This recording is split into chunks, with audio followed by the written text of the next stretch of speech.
You're watching. Subscribe.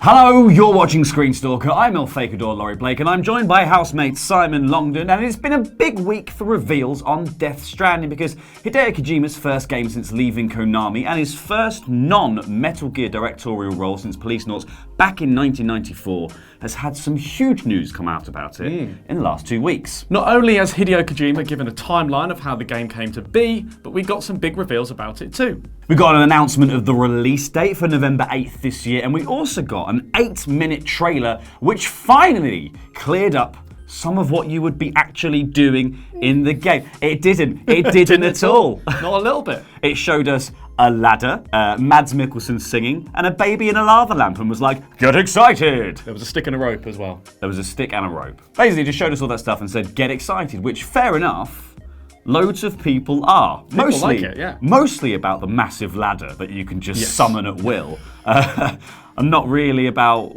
the rest of the game. Because I guess the thing that we're trying to say is that the more you know about Death Stranding, the less you know about Death Stranding. The less you know about Death Stranding, yeah. Kojima does have the tendency to over-egg all of his puddings. So he's just got omelettes. Hundreds and hundreds of bland omelettes. He's made a mood board. Yes. This is a mood board of a future game that would actually be quite good. It's just a Pinterest that he's turned into a game.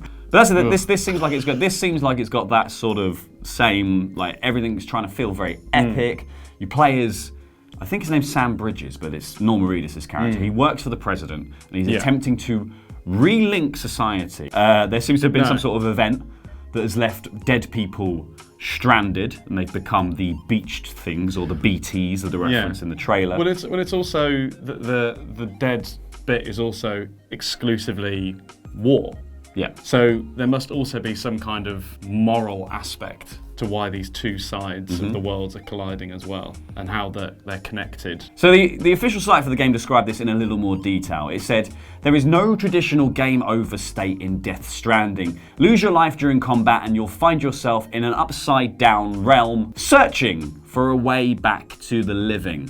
Stranger Things much. So the idea of relinking life and death and society is based on the works of Kobo Abe, who used a lot of symbolism about sticks and ropes. So Games Radar did a translation of the basic premise of this. So the rope, together with the stick, is one of the oldest instruments of man. They were friends invented by human beings. The stick to scare away negative spaces, and the rope to attract positive spaces. Both the one and the other were wherever there were humans. To this day, they invade and inhabit all homes as if they were members of the family. Get that? Vaguely.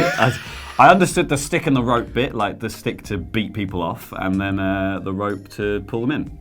Tug them in. So it's... So you beat them up. Tug them in and beat them off. Yeah, you beat them off with the rope, and then you tug them in. Yeah. Simple. Nailed it.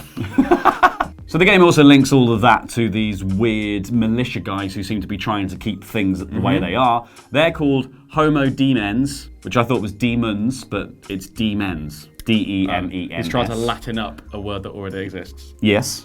They seem to work for like the characters like Mads Mikkelsen or Troy Baker's Higgs character. And they also look like the contamination crew from Monsters, Inc. So this news was followed by Kojima himself, revealing some behind-the-scenes details about the production of Death Stranding. Which is quite rare for Kojima, really. He's being as open as he is about his love of Uniqlo, but with the production of Death Stranding. Yeah. So one of the tweets Kojima put out was, he said, in January 2016, Death Stranding only existed in my brain. Now it has become real, and I was able to announce for the release date. I mean, this is all translated from Japanese, I assume, so he's just done a quick Google. He says, thanks to everyone at Guerrilla Games because they're using their engine. They kindly offered their engine that is worth as their life. I'll never forget that strand. He then went on to do another series of tweets that outlined some of the dates as to how the game started coming together. I hope it's not because people were starting to question the clarity of what was going on. Late 2015, December to early 2016, he established Kojima Productions and started recruiting. In January 2016, they were searching for an engine. In April, they were making some of the CG. They moved office in May. In June at E3, they had that first trailer announcement. In July, they announced the Kojima Productions trailer. By fall, they had the engine decided. And then by December, they announced they were using Guerrilla Games' Decima engine. But they had to stop shooting some of their motion capture stuff due to strikes. Then weirdly, his next tweet went back to some of the previous time after having a nice timeline. We're back in now February of 2016. Yeah. So we went back to February in 2016, where he said he met Norman in LA and asked him to be in the main role. And then in March, they did his scan and some of his capture in San Diego just for the trailer. Then in June, they presented it to Mads Mikkelsen over Skype, which must have been a fun conversation. In July, they asked Mads to be part of this project in San Diego. And in August, they did Mads' final scan and some of the performance capture for the trailer that came out in the UK. So it's been in the works for a long time. I just feel like in that time, you could have come up with a better way to explain it. Well, I think what's happened is when you look at those tweets as well, there's clearly 3 or 4 different timelines of the production of this thing. So at various points, the opportunity has come up to do, I guess, different bits of the idea.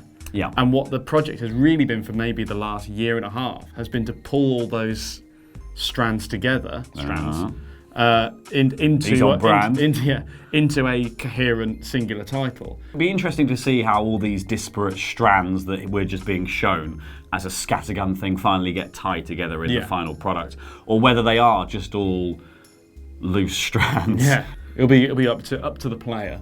Meanwhile, Hideo Kojima fanboys are just going, Kojima! Yeah. Saw people on Twitter already calling it a masterpiece, which is good.